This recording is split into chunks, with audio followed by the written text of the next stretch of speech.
So you want to create silky smooth animations like these, but your tries just look like hyperlink lock. Well, I have just the right tutorial for you. Today I'll explain you how graphs work and how to apply them in every video editing software.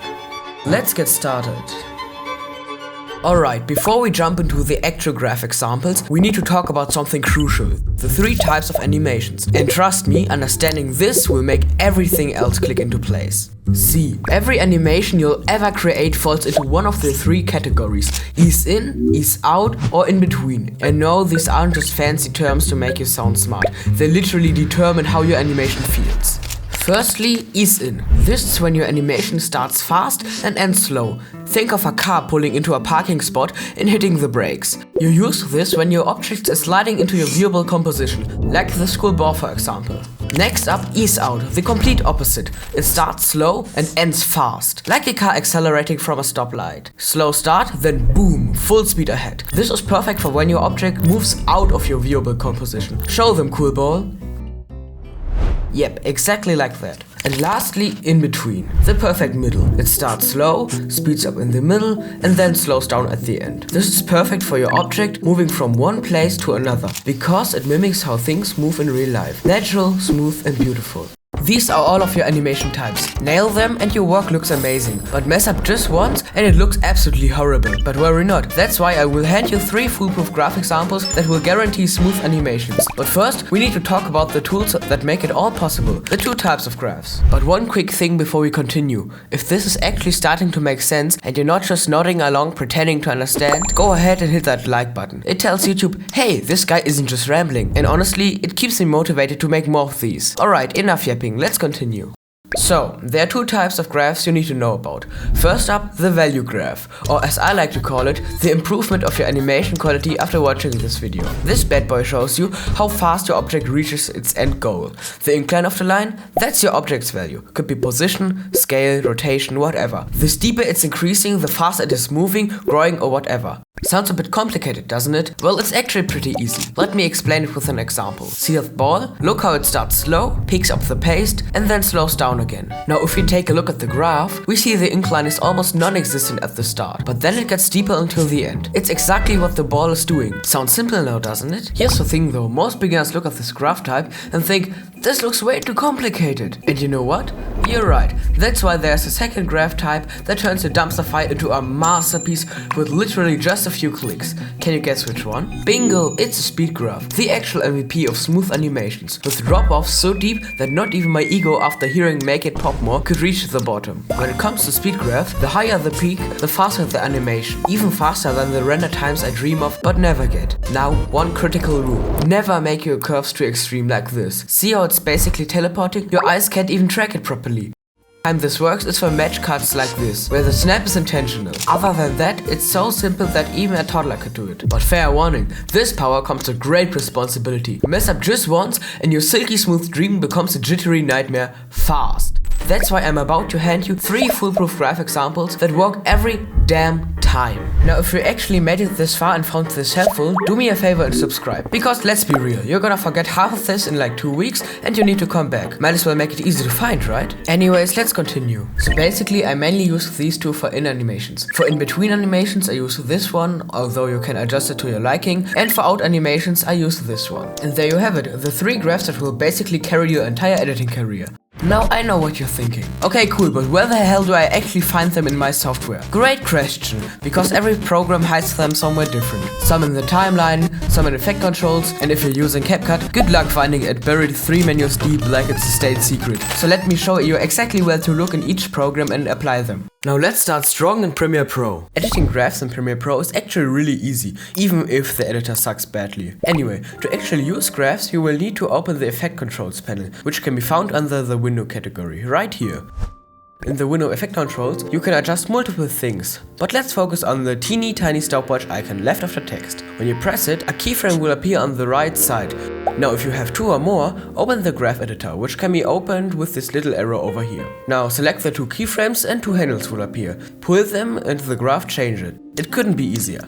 One secret I have is to always use motion blur. For that you need a transform effect, which you can just slap on and adjust the shutter angle to 360 degrees. And that's basically it for the graphs for Premiere Pro. Quick disclaimer before we continue. I just recently moved and my mic quality may vary a bit from the start of the video, because the only thing working in my room is my setup. But that's not too important right now. Let's continue with After Effects. Here we are in After Effects, which is also my go-to software for effects. Who could have guessed? Anyways, it's incredibly easy to add keyframes in After Effects. You just need to slap on your footage and then just click this tiny arrow here.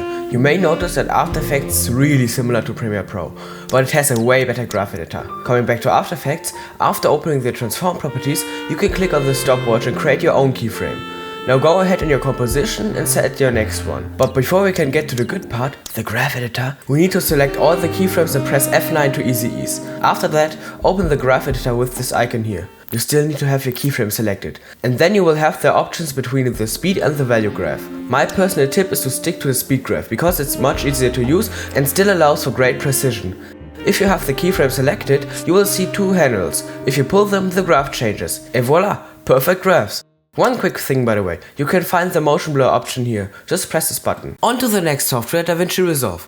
In the edit page of Davinci Resolve, you also need to place two keyframes, which you can do with just pressing the small diamond icon over here. Now we need to open the keyframe panel. If we look around, we see a conveniently placed button called Keyframes. When clicking it, it opens to this panel on the left side of the screen. In here we have the full control of all our keyframes.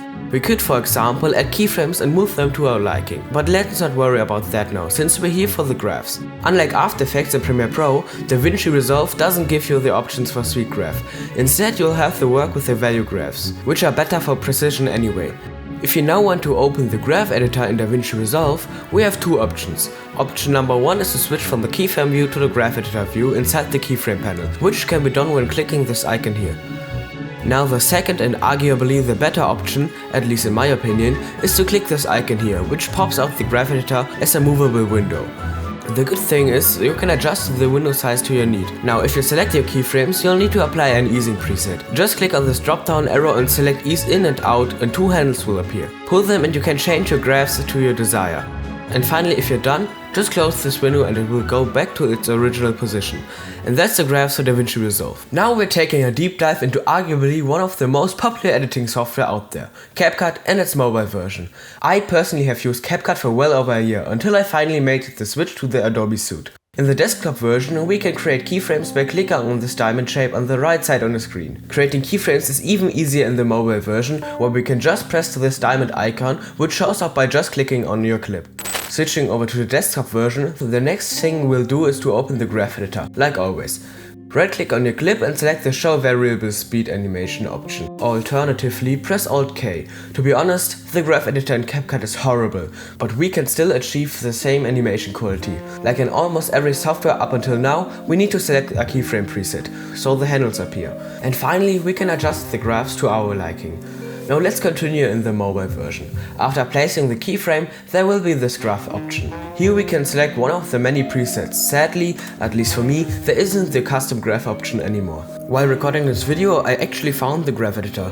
After pressing on the graph editor and selecting your graph, you can actually edit it. I mean, it's still terrible, but at least you even have the option. Anyways, let's continue. In general, Capcut isn't good, partially because of the new TOS, which states that everything you make can be used for a lifetime by Capcut. That's why I recommend the next and final software on the list, Alight Motion. Alight Motion is a great alternative for After Effects, free and incredibly intuitive. Keep in mind that there will be a watermark for the free version though. Anyways, creating keyframes is really simple in Alight Motion.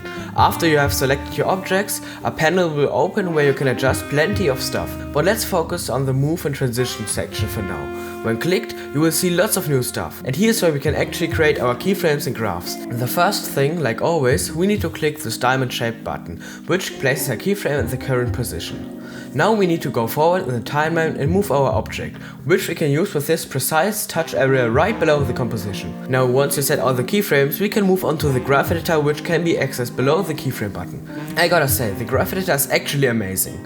To actually view your graph, your playhead needs to be between the two keyframes, and it's as simple as that. But I have one more secret tip that will improve your graph quality drastically. Start overlapping your keyframes. Now, why should you do that? Overlapping keyframes will make your animations way smoother, because it doesn't stop and then continues the animation, but keeps the momentum of the old one, creating a buttery smooth transition. But how do I do that? Well, it's really simple. A quick disclaimer, this is only natively used by Alight Motion and After Effects as far as I'm aware. Anyways, to actually start overlapping your keyframes, you will need something called a null. You can add one in After Effects like so. A null basically works like any other object. Now if we want to overlap the keyframes, we need to create our first animation on the actual object and the second one on the null. And you're done! And that's how you create amazing animations for your videos. Comment down below on what you want the next tutorial to be.